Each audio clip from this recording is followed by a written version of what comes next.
Yeah. Make sure they're both on, are they? I hope I'm here anyway. Yeah.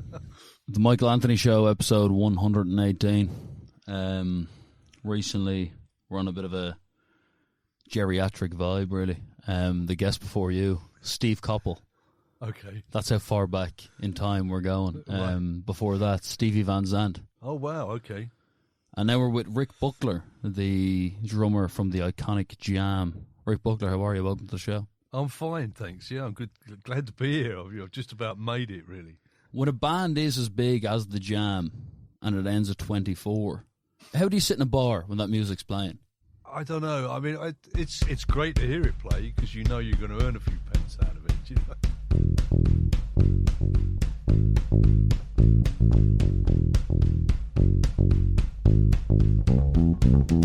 The sinking sand of despair, the smell of dread in the air.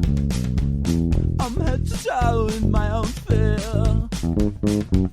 I'm going to die, no need to cry.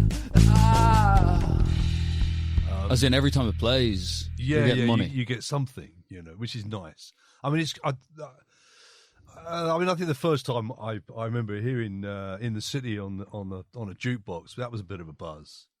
But to be honest, sometimes it gets a bit embarrassing when you know, you're in a pub and somebody sticks something on the jukebox and comes by and gives you the thumbs up. You think, well, it's nice, you know. Of course, it's great to be sort of recognised, but you think, oh God, not again. I mean, I must have heard Town Called Malice more times than's good for me. Well, you know, when you've heard something too many times, you think, I just give it a rest for a while. But I mean, we all went to the same school. Bruce was in a year above us, and Paul was a year below me. So it was a bit strange to have that 5 years, 10 years. We spent 5 years around the clubs and 5 years professional. It was a bit strange to have you know, it all suddenly come to an end. Just as it was really sort of getting going. I think it's important for listeners to know, though, because the Jam did split in 1982, just how culturally significant you three boys were. Mm. You meet in a school in Woking. You drop your first album in, what, 77? Yeah, we did 2 albums in 77. And for the next 5 years, you more or less reinvent mod culture and change the way the youth sees politics, sees the world, dresses, and behaves. Yeah, I mean, it was weird the way that it all evolved. You know, we just wanted to be noticed to start off with. So anything we could do that, you know, to get attention and dressing, you know, like in all wearing all the same stuff was definitely part of it. You know, we went through various unsuccessful phases of white satin jackets and stupid kipper ties and that sort of thing. We finally settled on, you know, black suits like the Beatles. We thought, well, they did it. That was, you know, they started off with just all black suits. A modern version of what the Beatles were doing. You saw them on Ed Sullivan with the fucking black tie, but you guys kind of added a rock and roll element to it. It was a bit dirtier. It was. The tie was a bit loose. The socks were exposed. Yeah, I mean, I suppose it was a little bit sort of like the feel-goods in those days. That, you know, the suits were very dishevelled and you know, and it was rock and roll. I mean, that's where we cut our teeth playing sort of 50s rock and roll, 50s and 60s stuff, which was great to do. I mean, that we automatically fell in with the punk crowd and the, you know, that sort of energy gig, if you like. It just evolved really. Like I say, it sort of evolved out of this thing of wanting to sort of dress and get noticed. And Paul was very much into, you know, his clothes and that sort of thing. So he sort of decided that he was going to go mod at one point. It wasn't very fashionable to sort of, you know, wear smart clothes or whatever during that period because everybody was going very street and we were coming out of the sort of 70s, which is more sort of hippie thing, you know. Yeah. So, I suppose we just wanted to make our own mark and have our own sound and our own look and image, and that's really what we were searching for. Did you know from the moment you met him, there's a pain in this guy that needs to be expressed, and this will work? No, not at all. No, I mean, it was because we were doing all cover versions right from the word go. Okay. The songs that we were writing, or that Steve and Paul were writing, to be honest, were pretty dreadful. It was all love songs and that sort of thing. They had no real direction. It wasn't until Paul saw the Pistols at the Lyceum in London at an all-night concert and came back and sort of enthused about this band because they were the same age as us. And I mean, we'd been playing like the clubs and social clubs and that round Surrey. And people were going there because the beer was cheap, not because they wanted to see us. So it was nice to sort of, after 5 years of doing that, to think that there could be an audience out there of our own age group that were into the sort of music that we wanted to do. I mean, even when we started playing in the London pub scene, you know, we went down well, I think, because we played fast rock and roll, not because of the songs that we would. You made people move. Yeah, I think it was an energetic gig. You know, I mean, I think, and when you start seeing that there was a full audience there every time we played one of these shows, it was either the Nashville or the Marquee or 100 Club or whatever. We thought, well, you know, this is where we really want to be. So with Paul Weller and the way he left the band in 1982, claiming he wants to move on and wants to explore his own kind of capabilities. Was it the success that made him egotistical, or was he an egomaniac before that? Did he go in thinking he was the main man? Or was it when they started selling that he goes, fuck this, it's all about me? Well, I mean, the tragedy about a lot of things about fame is that, and especially in our case, was that we ended up with the sort of first and second class citizens in the band. Paul was basically earning all the money. Really, yeah? Well, because it didn't matter what the song was. Paul always put himself down as the writer. So, for instance, but was he not the writer? No. Well, there was certainly a lot of occasions, and we were a band. We considered ourselves a band. So, if Bruce wrote the bass line to start as he did, yeah, you know, and the whole idea came out of a rhythm section, and jam tunes are so reliant on the bass line as well. Of course, I mean the 3-piece. That's you know. So let's say a town called Malice.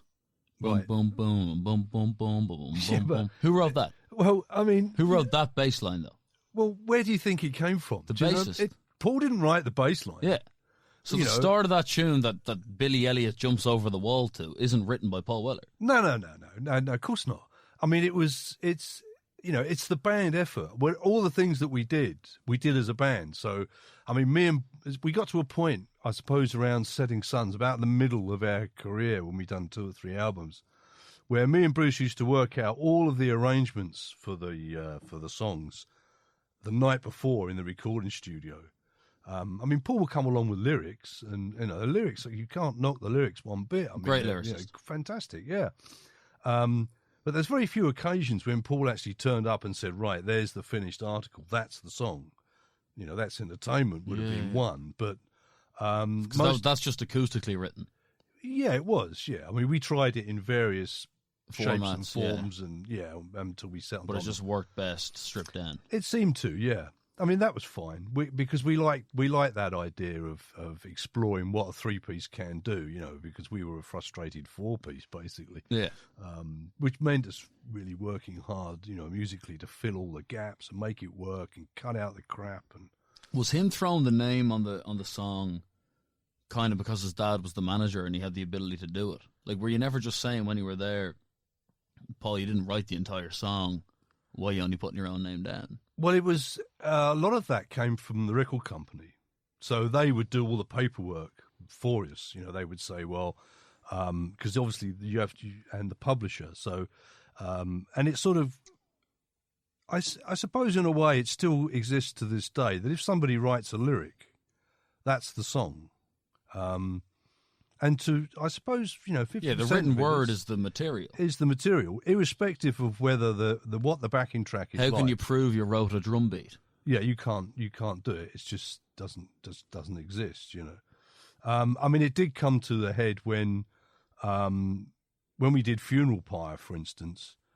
Somebody at Polydor sort of tapped Paul on the shoulder and said, "You can't put this down as your song."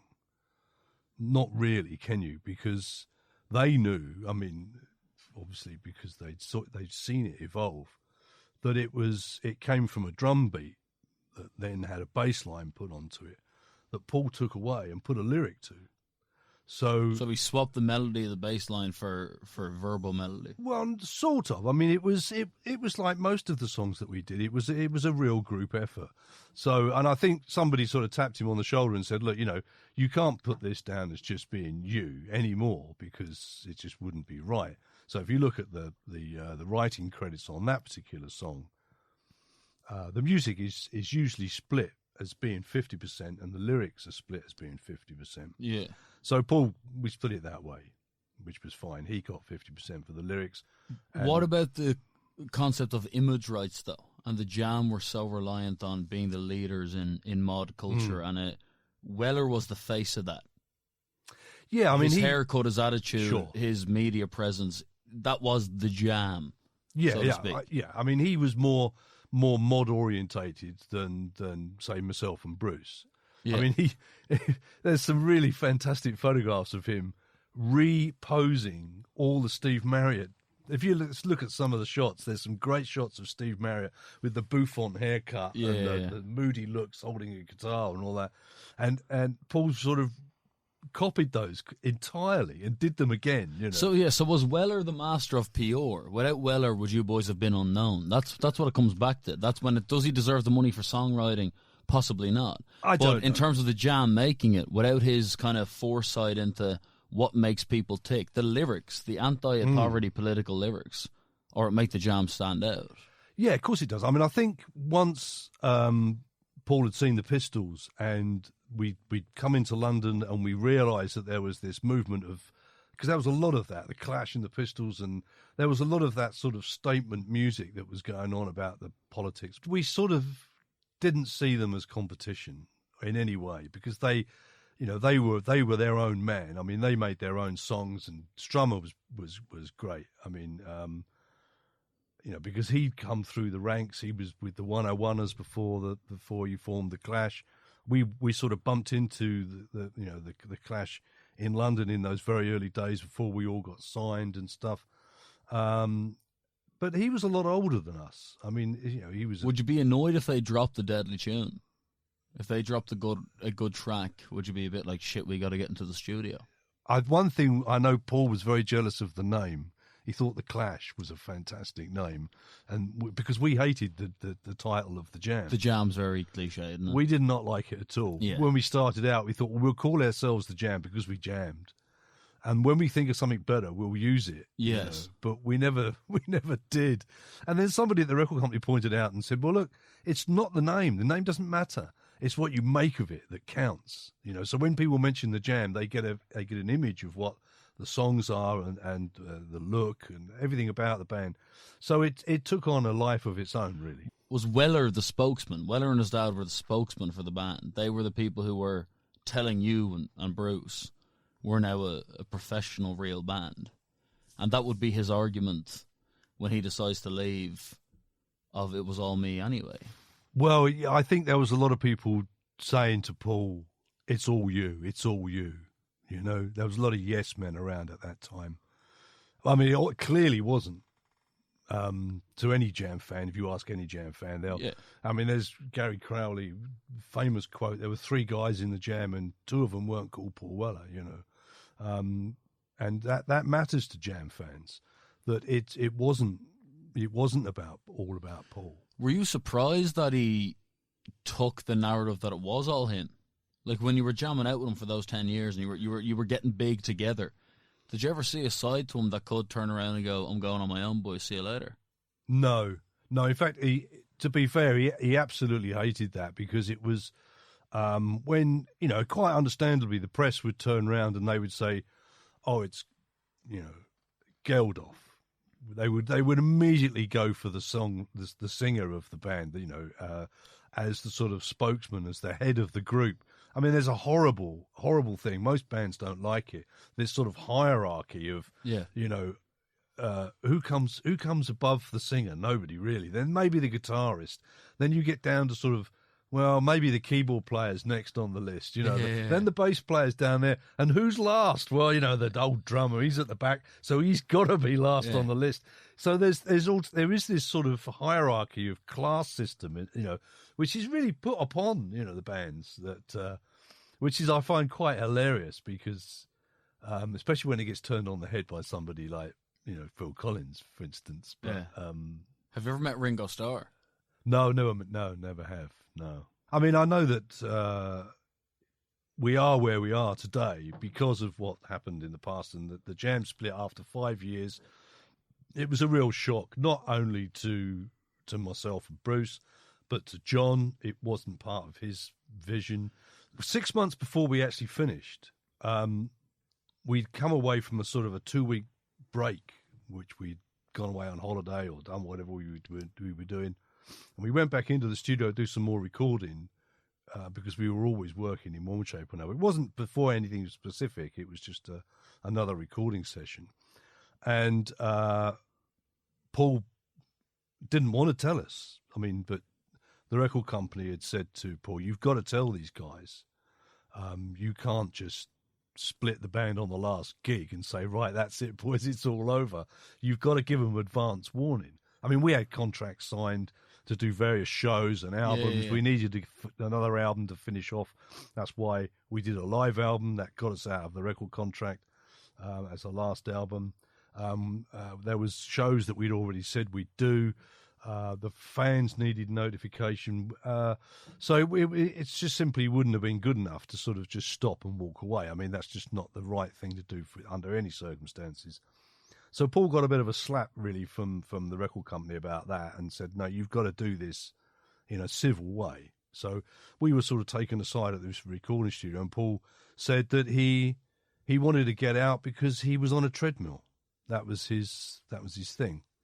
What do you mean by that? Well, I'm not absolutely sure, really. I mean, we tried to say to him, well, why don't you go off and do your thing, do your solo career, whatever you want to do, but don't burn the bridges of the band that we've built. There's absolutely no need to do that. I mean, if you still feel that way in a year's time, bands often do this. Bands often walk away for a year. Yeah, they take time out, and then they don't even necessarily publicise it. No, exactly. They just simply go quiet for a while, build up the demand, and then come back with something. So there was no need for this sort of drama that he was sort of trying to go through, this sort of angst thing. It was completely unnecessary. And he just tells you boys, I'm off. He said, yeah, we'll do the shows that we've got, and then that's it. We're finishing. So we, like gentlemen, we decided that we would carry on doing the shows that we had planned right the way up. And were you hitting the drum with less passion? No, absolutely no, complete opposite. I mean, the shows were probably better than they'd ever been. Were you nearly trying to prove it to him that we can keep going? You're trying harder. I don't know. I mean, I think for my part, I always thought he's going to change his mind. He's going to suddenly realise what he's dropping here. There are some dark elements to this side of things. We did find out a couple of years after the band split that there was a lot of money going missing, which wasn't very good. John had got very greedy with things. His dad, yeah. I'll give Paul the benefit of the doubt and say that he probably didn't know anything about it, but I got a feeling he must have done. Yeah. Because there was money being. We basically caught John with his hand in the till. We took him to court in the end, and we had. What happened there? Well, they settled with us. They had to. I mean, there was no way you're going to hide that. Was Paul involved in that? The day before Paul was to take the stand in court, he settled. So what? You and Bruce together took the Wellers to court? Yeah, because we knew over royalties or what? Yeah, because there was money coming in from royalties. We asked the record company, "Where's their royalties?" So sad that I have to get to that. Think about it. The Jam, it's crazy. That represent everything anti-capitalistic. And you stand up for the opposition to the elite, and you end up hiring fucking lawyers and taking each other to stands. I know. I mean, it was a situation. We would look at each other, myself and Bruce, and think, "How the hell did we get to this? How did you? How did you? This everything. What went wrong? Nothing went wrong. Your narrative, you just had to. You'd no choice. You were getting robbed of money. That could be your kids' money down the line. Exactly. This was. How much money are we talking? What were we talking? A few million. No. What we were talking. Well, I mean, it subsequently has been. Yeah. So what percent were you boys on, and then what percent did you get moved up to? We had a partnership between the band, so we were on 25% of all profits between me, Paul, and Bruce. This was nothing to do with publishing. This was just mechanical sales of records and gigs. It was Bruce that came to me and said, "Look, I think there's something going on here because."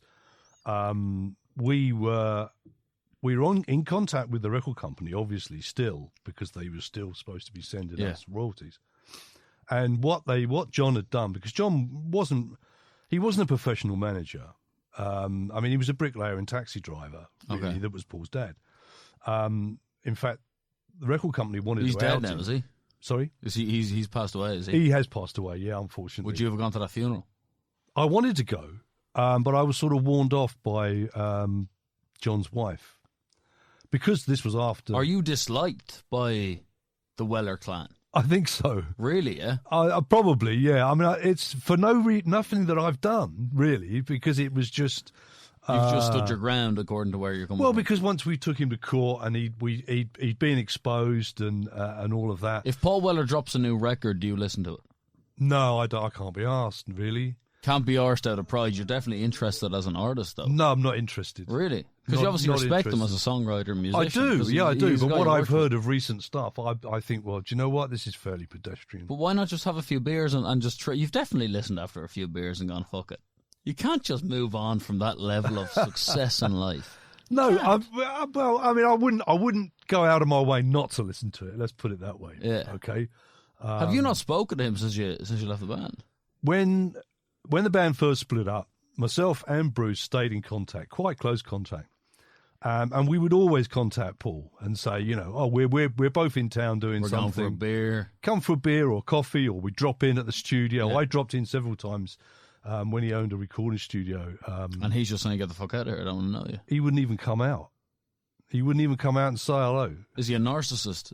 Is he selfish? You're using long words on a drummer, man. Is he someone who drops people easily once they can't benefit him anymore? Yeah, I think once you're out of his bubble, that's it. I think that's...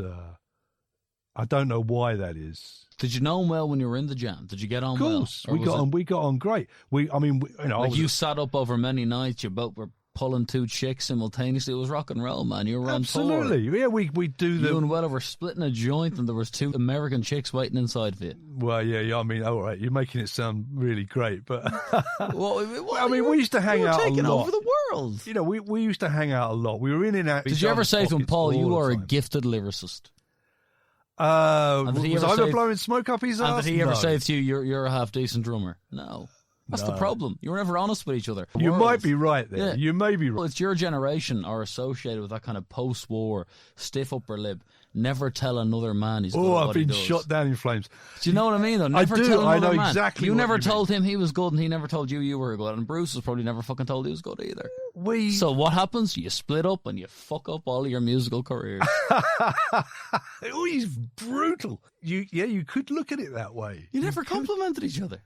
Well, I think in ourselves we knew we were good. We had the confidence we didn't need to be slapped. Oh, on and it our back works all for the time. public, but it eats each other. Like, even if you look at someone, Lennon and McCartney, they weren't even telling each other they were good. I've heard McCartney I'm sure say they on wouldn't. numerous times, No. he was saying, John only told me once ever it's a good tune. Yeah. And it's a great front, and it sells records, but you will eat yourselves fucking live. When you've got a professional arrangement with somebody and you are working with them, right, you are, every one of us, and we knew it in our hearts, every one of us was doing the best we could. It may or may not be regarded as, worth a good sort of, backslapping and, oh, aren't you wonderful and all of that, because we get enough of that. You get enough of that out of the press. One But minute you only believe each other. The press are bullshit. The press might yes, affect your reputation, but you they don't give are. a shit And what the they last think. thing we You wanna don't do value is- their opinion, though. Well, the last thing we want to do is actually start doing that amongst ourselves.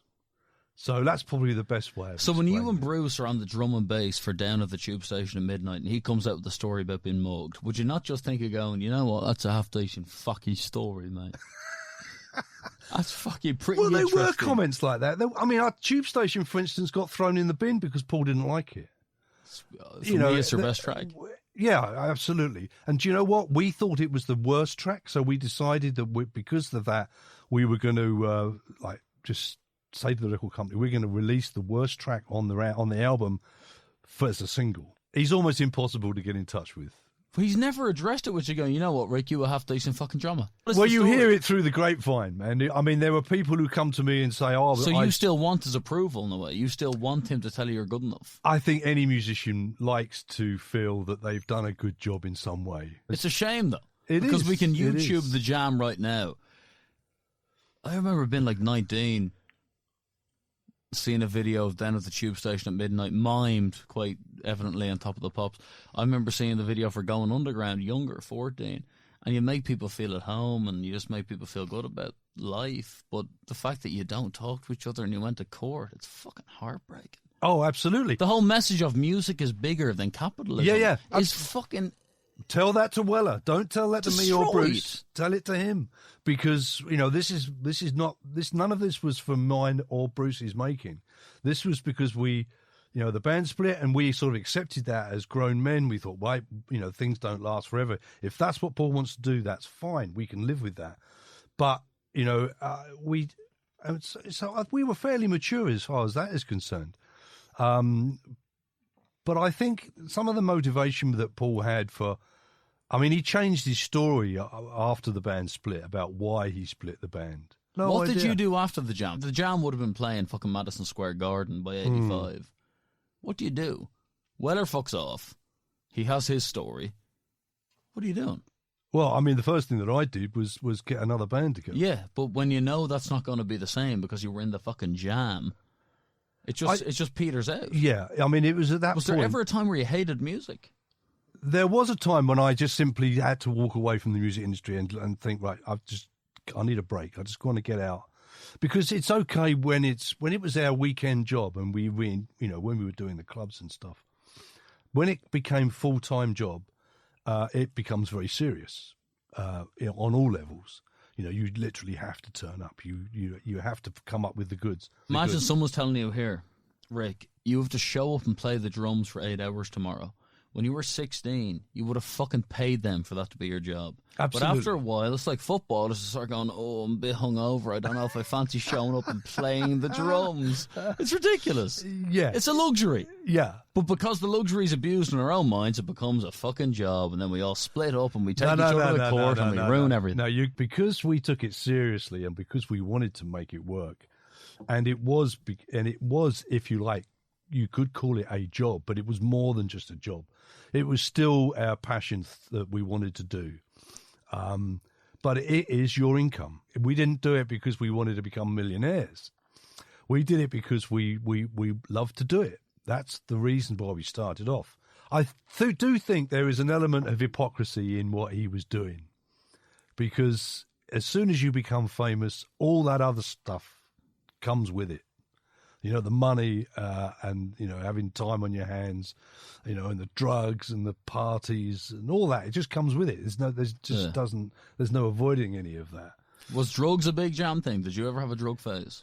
No, not really. We used to booze like crazed monkeys. Yeah, really. That was the thing. People used to say, don't go for a drink with them guys. For God's sake, you'll not come out alive, because that was their pastime. What about women at the time? Surely, if you're in the Jam in the late 70s, early 80s, it's Charlie Sheen shit. Well, oddly enough, the Jam seemed to have a big bloke audience. Really? Yeah. Yeah, a lot of blokes. So you weren't walking into a London boozer and leaving with whoever you wanted on your arm? Not really, no. No? No. Weller was, though. I don't know whether that was true. No, I don't know. We're the Jam. Yeah. No, see, we're sold this. We're a younger generation. We're told about sex, drugs, and rock and roll. Right. Well, from where I'm standing, the Jam's drummer walks into a bar in 1980 in London, and he walks out with 5, a la the Godfather from WWE, and he fucking picks which one he's taking home. Am I wrong? You're wrong. You're so wrong. We were we were working all the time. We never had time to sort of do stuff like that. Paul was totally paranoid about being, kidnapped or being hassled. He thought he was going to get John Lennon. He thought he was getting shot. Yeah, so Paul thought he was more famous than he was. Well, he was living in a flat in Pimlico with bars on the windows, because that's that was the way that he felt. Do you think Paul wanted to be famous? Fame was important to him. He wanted to be revered. I think fame is... And he talks about how he didn't like the pressure of the press writing about him, but in a way, that's what filled the void of what he needed. You've got to have the press write about you, otherwise you'll never sell any records. So he loved being the voice of the generation, because there's a certain narrative he gives, like, the Jam was getting too much because we were becoming the voice of a generation. He wanted that, though. But it's one of those things that comes along with the gig.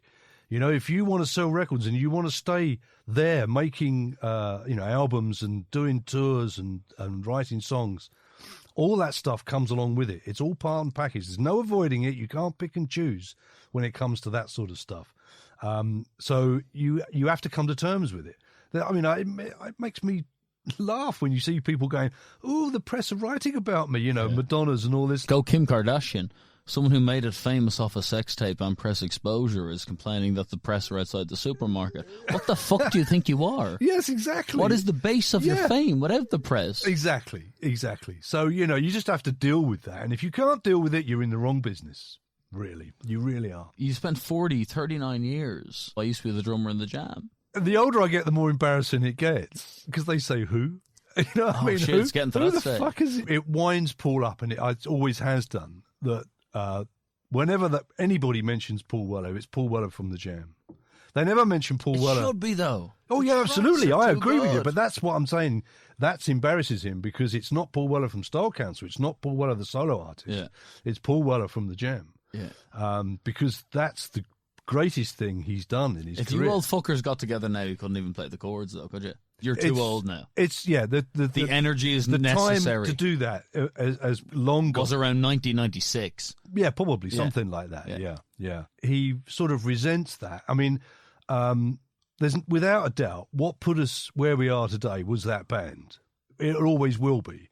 Yeah. So when you can't achieve your own ego, your own fame without that anymore, you can't be, because I don't think. I mean, nothing against Paul and his songwriting, but You I think the haven't. Jam was his peak? Yeah, I think so. I think he peaked. Did you want it to be? When he went solo, did you go, I fucking hope he doesn't become an icon here? Yes! I didn't even think about it, to be honest. Oh, come No. on. Rick. You're not going to wind me up like that. That's good luck to him. Really, I mean, I think he earned everything he did. His contribution to songwriting and all the rest of it. I mean, as he is as a person is different for him as an artist. You should never mix the two. So, I mean, I just think he's probably still trying to become his own man, but I don't think he ever will be. I think people will always say, No, but in terms of you, what's the buzz been from being the Jam's former drummer, life-wise? It's such a weird thing to have. Like, life's a struggle for everybody. And whatever, 9.8% of people are normal. You were once a rock and roll star. right. And it ended when you were very young. And the last nearly 40 years of your life have been the former rock star. What's your narrative? It's a very weird thing. It's like two lives. Almost. Yeah, it does. Yeah, it does seem like it was a lifetime ago, or a different life anyway. Do you kind of get a subliminal arrogance or self-confidence from the fact that you once were a rock god? I don't know about arrogance. I know for myself and Bruce, we are very proud of what we did in those days. Yeah. And we're very proud of how long people, the songs have lasted and people still listen to And them. the fact you've a Wikipedia, you're important, there's articles on you. And I'm still here talking to exactly. you today. You've contributed to the history of not just music, but English culture. Rick Buckler matters. When you die, it won't just be an everyday funeral where we throw you in the ground and we play fucking Fix You by Coldplay. There'll be a newspaper article going, iconic drummer passes away. Age. Well, yeah. Looking at you, I'll give you 80. Yeah, news at 11. I don't know. It's When you wake up in the morning, do you go, I'm Rick Buckler, I need to look after my garden? Is there 1% you going, and I also play the drums on fucking Going Underground? Well, do you know what? Every now and again, I pull out a track and I listen to it. And maybe I haven't listened to it for a very long time. And I think, you weren't bad. Yeah. That was good. You think you're cool. It's quite nice to think that you are unique. That's it. There's only you. There was only one drummer in the Jam. It was not like there was a string of them, And if Weller died tomorrow, you'd be gutted. You obviously want to talk to the guy before either of you die. It's getting to that stage, boys. Have we got those prostates checked, by the way? I would love to talk to him again, but It's getting too old. Let's just talk. that's the civilized way of going about it. It has to be at this Absolutely. point. I agree The with Jam you. are too iconic. Yeah. They're too brilliant. What did you think you were when you were 24 and your parents, who obviously were ordinary people from Woking, your siblings, and you're the drummer on a band on top of the fucking pops, you're all over the papers. Did you think you were better than people? No. I thought we were extremely lucky because, on the other hand, we worked very hard to get where we had got, And there is a huge amount of luck involved in some of that. Be in the right place at the right time and the right combination of musicians. There's some bands out there with some fantastic combination of musicians that don't make it, that don't get the same success. Did you ever think going into management because you would have had such knowledge and insight into that? I did try. I mean, I managed a couple of local bands, just trying to give them a help, getting some shows and that sort of thing. But that's again, it's not an easy game to be in at all, because it's just one of those things where if you've got the right ingredients, it's fantastic. But there's no crystal ball about any of this. What makes the Stones really when you look at them, it's a difficult one. It's just make the effort, really. I think people should do that. If they want to get involved in music, they should do it. You don't analyze this stuff too much. You just get involved and you do it. When you gave up on music and you started getting into the furniture game, let's say in your 40s, was there people going, "You were in the jam once"? No, not at all. I mean, that was the period when I decided, well, what I'm going to do is I'm going to step away from the music for a couple of years. And my first drum kit I made at school. So I always liked making things with my hands and stuff. Carpentry is a good thing to do. In fact, during lockdown, that's exactly what I've done. I've gone back to the workshop and I've been making iconic chairs like the Macintosh chairs and that sort of thing, because it's brilliant. It's just something to do, and I love doing it. So it's nice to have that to fall back on, and just for my soul to have something creative to do. So that's good. Do you ever get noticed anymore? Yes, yeah, People sure. come up to you in a restaurant and a bar. Yeah, I can still duck, you see. So if they take a swing at me, I'm all right. It's. How hard was it between, let's say, 82 and 88 when people are asking why did you split up? All people wanted to know is what the fuck happened between you and Paul Weller. Yeah, I mean, there a lot of Jam fans felt very resentful and would want to know why, as if I had some sort of insight into Paul's mind about why he did it, which we don't. Nobody does, I don't think, really. It was the most illogical thing. I mean, for instance, when my house got flooded out one day, and when we were doing the Gift album, and I just said to him, look, I've got to go. I've got to go and sort some shit out. I've got to go because we had no furniture. Everything was just, I had nothing to go home to because it was just ruined. Yeah. And he just did not understand that. He just did not comprehend that, well, you should just stay here and carry on working. I go, what am I going to go home to? I've got nothing to go home to. My wife was just left with the problem. I mean, I'm just sitting there. I wasn't doing anything as such in the studio because I've done all the drum tracks. But he can be very the opposite of sympathetic. He just didn't seem to want to understand that people have a life outside. How many times have you been married? Christ, I got married quite early on, I suppose, 1982. And are you still with the same? Well, I wasn't married. I lived with her for 6 years before we got married. So I got married. Are you still married to the same woman? Yeah. Oh, you're a one-woman guy. Yeah, sort of. Yeah. Is there a sacrifice of the soul that comes with that? No, it's like being married to about 6 or 7 women, because as you grow older, things change. You go through different phases. You have kids. You have the period after that and all that sort of stuff. Is marriage just handy, or is it something you actually feel? I like living with somebody, but the same woman. Yeah. I think that's almost a human condition. Some people don't. Some people don't get on with it at all. It depends. What do you make of any? You've obviously had mates who've had affairs on their wives in your life. Of course you have. Sure. Do you think that's scum? No, not at all. You don't think tell them first? You understand? It's no, possible. I mean, that wouldn't necessarily be me, but the world is full of different sorts of people. The generation before you genuinely believed in God. Oh Christ, I know. I presume we go nowhere. I don't believe in God at all. Your mom believed in God. Yeah, she did. Is your mom dead? Yeah, she is. She died last year. She was 99 and 99? 99. You're going to be floating around here for fucking years. I know, it's good news. This is going to be like one of 6 appearances on this show. 99? What age was your old man?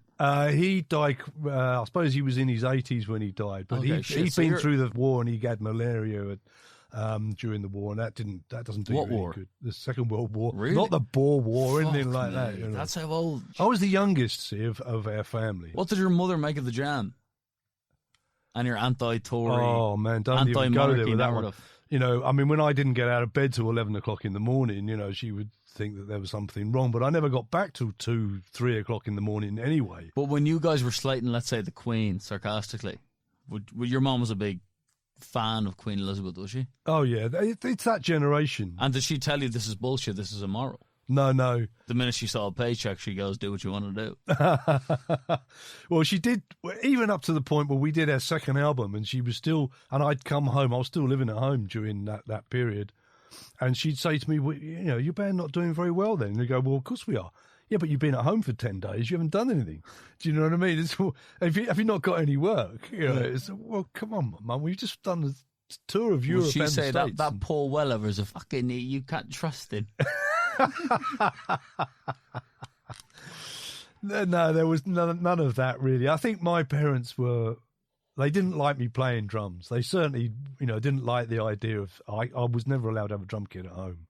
It's a bit like playing football in the living room, you know, it's just frowned upon, isn't it? It's really antisocial in the house, though. It is. It's indeed. not guitar, it's very loud. It's a vital instrument. And just to any drummers listening to this, what's your advice to be a really proficient drummer? It's just self-confidence. Just believe. Practice. The usual sort of stuff that's been harked since time immemorial. Don't overcomplicate it. Just make sure you're hitting board. You don't board. have to. You're not in competition with anybody but yourself. You want to be able to do the show confidently and without mistakes. Possibly, you know, preferably without any mistakes. Yeah. So in the end, you end up sort of having a way of doing it. You can still improve on your performance without actually. You know, as soon as you start to improvise, you make mistakes. I don't think improvisation at the point of doing a live show is all that a good idea unless you're absolutely confident about what you've already, you know. A lot of musicians don't have the discipline, though, to go into studio and play the same thing 10 times. They think we're writing a song, we're playing a live gig, we'll do it, it's going to be great fun. But being a fucking professional musician, there's a lot of repetition.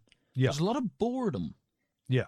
The best description of it is you could say the Thames is a river, but every time different water flows down the same river, it's different water. And it's like that when you're playing a song. It's still the same song, but you're doing it slightly different every time, even though nobody might not notice. They might not tell the difference whatsoever. Earlier on, we were talking about being Rick Buckler in the Jam. It doesn't really... you know, we were still feeling insecure, even though we'd had all Mod Cons coming out and that was doing really well. We still felt in ourselves that we had something to prove, either to our own audience or to the record company, so that we were going to get another contract. We were going to be able to sell more records. The second album was a buzz. You know, it was. We did that too early. Yeah. Really, it was literally the next day. Almost. But I mean, the thing is that when you end up with a number one record, for instance, where do you go from there? It's all right when you're going up the charts and you've got something to go for. And the record companies, especially the record companies, want you to achieve that because it means more sales. That's what they're about. They're about making money. Yeah. And to them, you're part of the product and you want to make money. But once you've had a number one, the pressure that's on you from those sort of people to say, you know, repeat that, do that again. What is the secret to consistent emotional stability and happiness in life in which we all live? We're all floating on a fucking ball. We all come in here. We all die individually. What's the buzz? I think you have to be true to yourself. I mean, you're not doing, you know, life's not a rehearsal. You're not doing it for anybody else but yourself. And I think, you know, if you start wanting to do things because, you know, the record company said you should do this, or your peer pressure says you should do something else, or no. If in your own mind you're happy with it, then what's not to like about that? And there's still a party that thinks you and Weller should talk before you both die.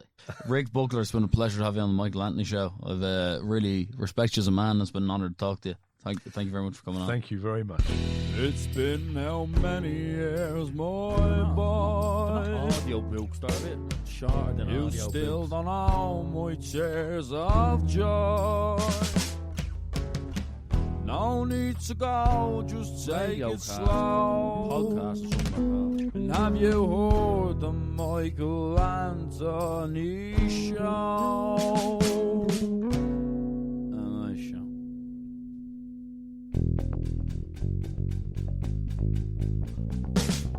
Makes me feel just fine. What's the hell is this? Makes me see the light. What about those tears? Tears, believe my eyes. How's it make you feel? Makes me